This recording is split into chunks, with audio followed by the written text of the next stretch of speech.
The lawyer for adult film star Stormy Daniels says his client should be free to give her account of her relationship with Donald Trump. That is a contention of a new lawsuit filed yesterday in Los Angeles Superior Court.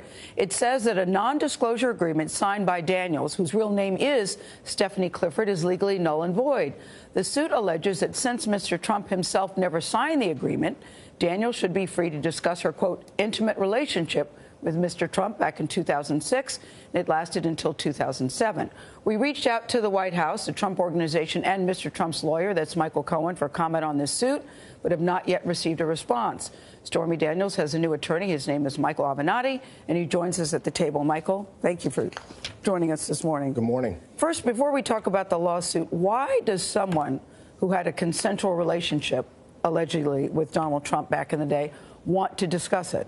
Most people who engage in an extramarital affair aren't out there saying, I want to tell you what happened. Why does she want to tell this story? Well, I think at this point she wants to tell her story because there's so much misinformation out there and so much misinformation that's been spread by Mr. Cohen and others, quite honestly, over the last 6 weeks relating to what happened, the circumstances of the agreement, the circumstances of the payment, and she wants to set the record straight. She wants to be heard, and she wants to tell the public the true facts of what happened here. Does she want to profit from selling her story?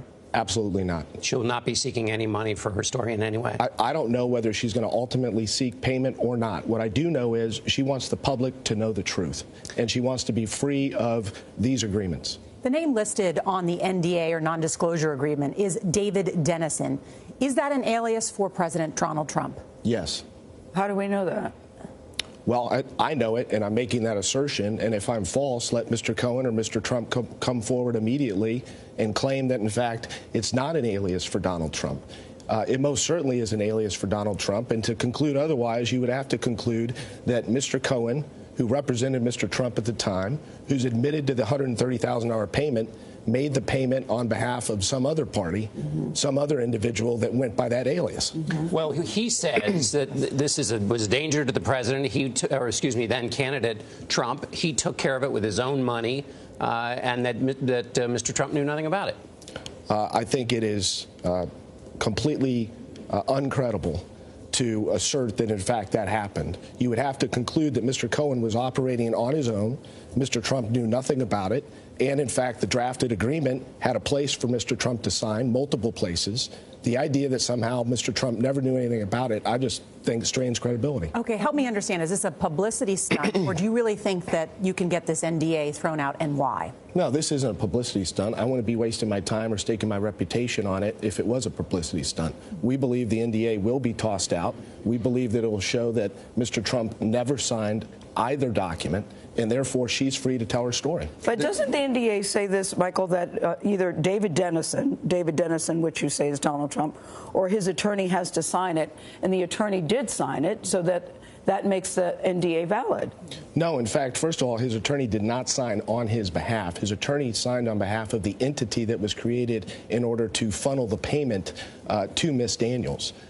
First of all. And second of all, Mr. Trump was obligated to sign the agreements in order for them to be legally binding. This is no longer Mr. Trump. This is now President Trump. When a judge looks at this, they're going to weigh the damage done to your client versus the damage that could be done to a president, interrupting a president's time, also damaging the office. So a judge says to you, why is your client's desire to profit from her story more important than the country's business? Well, first of all, my client doesn't have a desire to profit from her story. You asked me about that earlier, and I answered those questions. That's number one. Number two, I don't think we're talking about interrupting the presidency of the United States at all. These are very simple questions.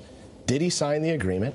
Did he know about the agreement, the payment, etc.? It doesn't take long to answer those questions, and in fact, you can certainly answer them in less than 140 characters. Why was she paid $130,000? Why did she tell you she was paid $130,000? Well, I'm not going to get into the details about communications that I've had with my client because that's privileged, of course. But what I will tell you is that there was obviously a reason for the payment of $130,000, and we assert it was in an effort to silence her. Well, the NDA says that prior to signing the agreement, that Daniels came into confidential information, including but not limited to still images and or text messages authored by or relating to DD, who you say is Donald Trump. Does she have photos or text messages that prove the affair? We're not going to answer that question as of this morning. But there is additional information that exists out there. There is certainly additional information relating to this NDA, the circumstances, and their relationship that I'm confident will be forthcoming. And also, Michael Cohen says he paid that, that's Mr. Trump's attorney, says he paid that $130,000 out of his own pocket. Do you have information to suggest that that payment came from somewhere else? We do, but we're not in a position to disclose it quite yet.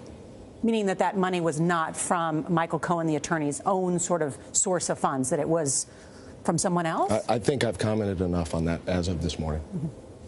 Have you heard from the White House or from the White House or Michael Cohen himself? We have not heard yet, but again, this can be clarified pretty easily. Did Mr. Trump, now President Trump, sign these documents? Did he know about the negotiation and the payment? It's very, very simple. Was it a consensual relationship? Can you say that? Absolutely. All right. All right. Thank you, Michael. Thank you.